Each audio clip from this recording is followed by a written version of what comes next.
All right, welcome back, you trusty viewers. Here's where we're at. Tore it down, pretty much almost done. Those two cylinders got to come out, and to take those two cylinders here, I need an extra body. So that's gonna stop. This, I've decided the whole thing is getting replaced. I'm gonna just cut it all out. I got everything out going to it. It's just gonna be flush. I'm gonna cut it out so it's gonna look like my other tow unit. It's not gonna have that box over there. And clean that up. There's the valve body. We've got a new one coming in. I spoke to a dealer who bought trebron. Let me say hi to Aaron. Thank you, Aaron, for everything you're helping me with, all the advice. He's gonna get me a brand new one, and that'll look nice. But there we go. If you notice, there is no hoses on the whole thing. It's all marked, taken off. Everything's been labeled. Here are all my hoses. So I'm gonna take those to a hose shop, and they're gonna make me all brand new ones, which is gonna be great. And then we're gonna start putting it back together once it's bead blasted and cleaned up. I got some more scaling to do.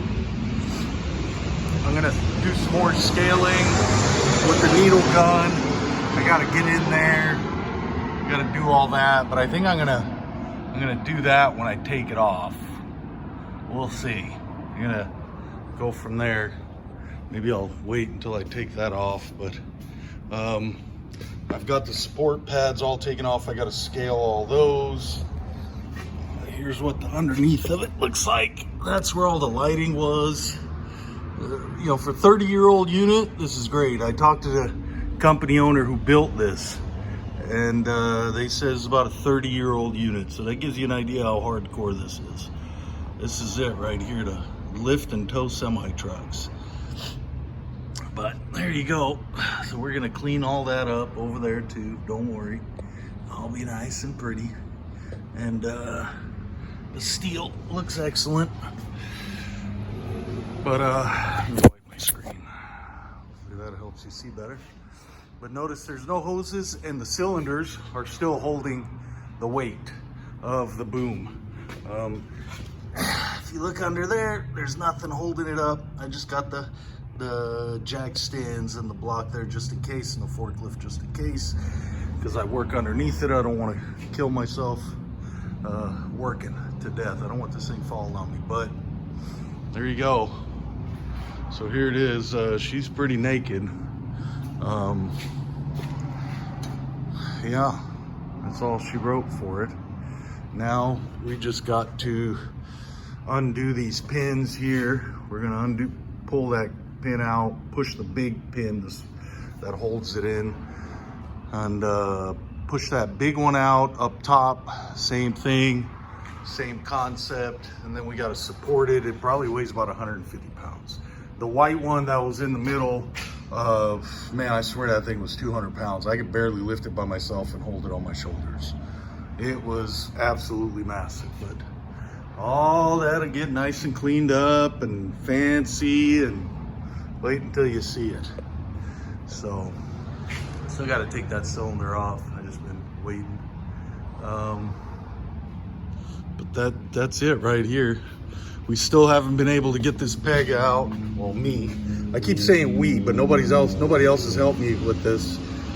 Maybe for a couple of minutes I had one guy, and then I had a couple minutes have another guy help me lift that cylinder out, because I could barely maneuver it without damaging it. So, but yeah, this is all me. This is all my handy dandy work. So if this fails, there's nobody to blame but me. I've got a whole new box of controls. So what goes in there is all the controls to that. There's a separate unit in that box that controls that with a remote. So it's gonna be pretty cool. I'm gonna have either a wireless remote or a wired remote, I'm not sure. But that way I can get out of the truck and work underneath that other truck and have a remote with me to lift and move the truck as I need be. So yeah, there you go.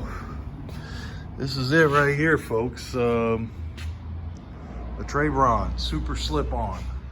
This is considered the the biggest of the baddest DTUs at the time for tow trucks. So